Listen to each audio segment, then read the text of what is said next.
በሳምንት 3 ጊዜ ብቻ በመጠቀም የበለዘ ጥርስ፣ ቢጫ የሆነ ጥርስ፣ የተበላሸ ጥርስ ነጭ የሚያደርግ፣ የጥርስ ህመም የሚያስወግድ፣ የአፍ ጠረን የሚያስወግድ፣ ጥሩ የአፋችሁ መዓዛ ጠረን እንዲኖረው የሚያደርግ የጥርስ ሳሙና ነው። የምሬ ነው ምላችሁ ትወዱታላችሁ። የኔን ጥርስ እንደዚህ ነጭ ያደረገልኝ፣ ጥርሴን እንደዚህ እንደ በረዶ ያስመሰለልኝ የጥርስ ሳሙና ነው። ሁላችሁም ቪዲዮውን እስከ መጨረሻ አይታችሁ ተከታትላችሁ ሰርታችሁ ተጠቀሙት። በቤታችሁ ውስጥ በሚገኝ ግብአት ነው። ቀላል አሰራር ነው። በተለይ ጥርሳችሁ ለተቦረቦረ ጥቁር ለሆነ ጥርሳችሁ በአንድ ጊዜ ስትጠቀሙት ጥርሳችሁ ነጭ የሚያስመስልላችሁ የጥርስ ሳሙና ነው። ቀጥታ ወደ አሰራሩ እንገባለን። አሰላሙ አለይኩም ውድና የተከበራችሁ የሮዛ ጉራጌ ቻናል ቤተሰቦች እንዴት ናችሁ? ዛሬ ለኔ የጠቀመኝን ነው ማካፍላችሁ። በእርግጠኝነት ነው ምነግራችሁ ትወዱታላችሁ፣ ታመሰግኑኛላችሁ። ቪዲዮውን እስከ መጨረሻ አይታችሁ ተከታትላችሁ ሰርታችሁ ተጠቅማችሁ ሀሳብ አስተያየታችሁ እፈልጋለሁ። በኮሜንት አስቀምጡልኝ። እጠቀመዋለሁ ብላችሁ ጻፉልኝ። ከተጠቀማችሁት በኋላ ሀሳብ አስተያየታችሁ እፈልጋለሁ። በአንድ ጊዜ ብቻ ስትጠቀሙት የምር ታመሰግኑኛላችሁ። ቀጥታ ወደ አሰራሩ እንግባ። እዚህ ጋር የተጠቀምኩት ቁርንፉድ ነው። ቁርንፉድ የተፈጨ 1 ማንኪያ ተጠቅሜያለሁ። የተፈጨ ቁርንፉድ 1 ማንኪያ ለብዙ ጊዜ ይጠቅማችኋል። ለአንድ ጊዜ ብቻ አይደለም የምንሰራው።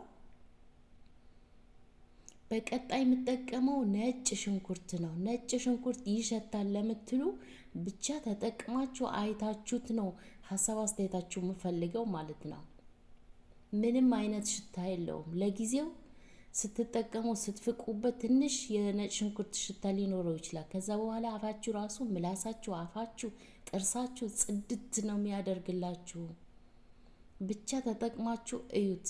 ጥርሳችሁ ለማሳጠር ዶክተር ጋር መሄድ አይጠበቅባችሁም። በቤታችሁ ውስጥ እንደዚህ ጥርሳችሁን እንደ በረዶ ነጭ ማድረግ ትችላላችሁ። ነጭ ሽንኩርቴን በዚህ መልኩ በደንብ አድርጌ በመፈቅፈቂያ ፈቀፍቀዋለሁ።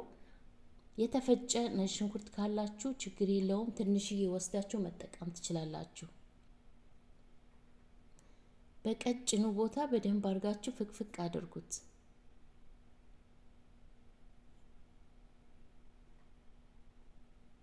በተለይ የአፋችሁ ጠረን የሚያስወግድላችሁ ባለትዳር ለሆናችሁ ባልና ሚስቶች ሁለታችሁም ይሄንን ተጠቀሙ። ይሄው በዚህ መልኩ ነጭ ሽንኩርቴን በደንብ አድርጌ ፍቅፍቅ አድርጌዋለሁ።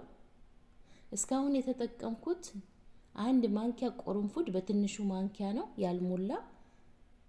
1 ነጭ ሽንኩርት በዚህ መልኩ ፈቅፍቄ ተጠቅሜያለሁ።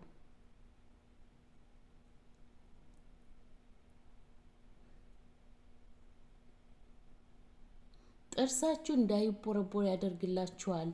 ጽድት ነው በቃ የሚያደርግላችሁ። እስከዛሬ ድረስ ይሄንን ያልተጠቀማችሁ ዛሬ እንግዲህ ተጠቅማችሁ ሀሳብ አስተያየታችሁ እፈልጋለሁ። ግማሽ ማንኪያ ጨው እጠቀማለሁ። በትንሹ ማንኪያ ግማሽ ማንኪያ ጨው።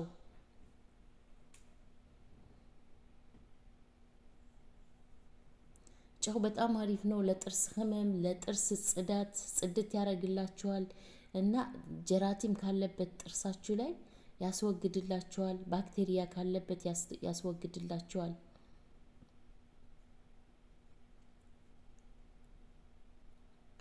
የጥርስ ሳሙና እጠቀማለሁ። ማንኛውም የጥርስ ሳሙና መጠቀም ትችላላችሁ። የራሳችሁ የምትጠቀሙት የጥርስ ሳሙና መጠቀም ትችላላችሁ። የጥርስ ሳሙና ግዴታ ነው።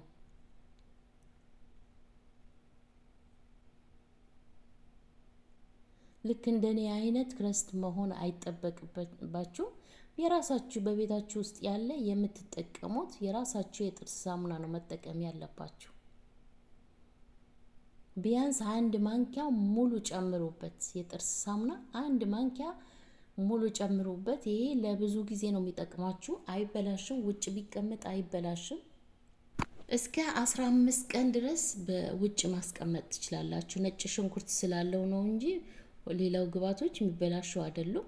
ነጭ ሽንኩርቱም አይበላሽም። ውጭ አድርጋችሁ መጠቀም ትችላላችሁ። በደንብ አርጋችሁ አዋህዷቸው። ሁሉንም ግብአቶች በደንብ አርጋችሁ በ3 ቀን አንድ ጊዜ ብቻ ነው የምትጠቀሙት። እስከ 3 ቀን ድረስ ጥርሳችሁ አፋችሁ ጽድት እንዳለ ነው የሚቆይላችሁ። ከፈለጋችሁ ደግሞ ስዋክ መጠቀም ትችላላችሁ። የእንጨቱ መፋቂያ እሱን መጠቀም ትችላላችሁ። ምግብ ከበላችሁ በኋላ ግዴታ መፋቅ ከሚጠበቅባችሁ ከሆነ የጥርሱን እንጨት መጠቀም ትችላላችሁ እንጂ ምንም አይነት ሳሙና የጥርስ ሳሙና በየሰዓቱ ምግብ በበላችሁ ሰዓት መፋቅ አይጠበቅባችሁ። የእንጨት መፋቂያ ከተጠቀማችሁ በጣም አሪፍ ነው። በየጊዜው በየቀኑ የእንጨት መፋቂያ የምትጠቀሙ ከሆነ ለጨጓራችሁ ራሱ በጣም አሪፍ ነው። ለጨጓራ የእንጨት መፋቂያ መጠቀም መልመድ አለባችሁ።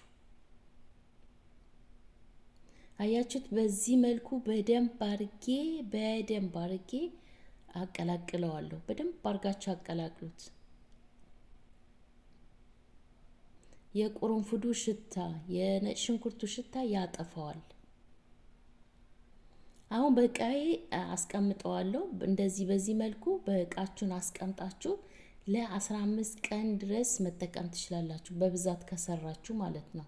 ትንንሽዬ ነው ቆንጥራችሁ የምትወስዱበት። ስትፍቁት ጥርሳችሁን ትንንሽ ነው፣ ብዙ አይጠበቅባችሁ። ግማሹ ያሳያችኋለሁ። ግማሽ የጥርስ መፋቂያ ላይ አድርጋችሁ ጥርሳችሁ ማጽዳት ትችላላችሁ። ይሄ አሁን ለብዙ ጊዜ ይጠቅመኛል። ለብዙ ጊዜ የጥርስ ሳሙና ራሱ ይቆጥብላችኋል። በተለይ ባለትዳሮች፣ ባልና ሚስቶች ይሄንን ተጠቅማችሁ ታመሰግኑኛላችሁ። ሁላችሁም ሞክራችሁ ሀሳብ አስተያየታችሁ ፈልጋለሁ። እስኪ ተጠቀመዋለሁ ብላችሁ እዚህ ድረስ ያያችሁ ተጠቀመዋለሁ ብላችሁ ጻፉልኝ። በቀጣይ ቪዲዮ ምን ይዤላችሁ እንደምመጣ በኮሜንት አሳውቁኝ። በኮሜንታችሁ መሰረት ይዤላችሁ መጣለሁ። ነገ ሌላ አዲስ ቪዲዮ ለቃለሁ። ብዙ ልጆች በውስጥ መስመር መጥተው እየጠየቁኝ የፀጉር ውህድ ስሪልኝ ባሉኝ መሰረት ሰርቼላችኋለሁ። ነገ ለቅላችኋለሁ። ጠብቁ። ይሄው በዚህ መልኩ አያችሁት? ትንሽዬ ወስዳችሁ ጥርሳችሁ ለ1 ደቂቃ ቀስ እያላችሁ ጥርሳችሁን ቦርሹ።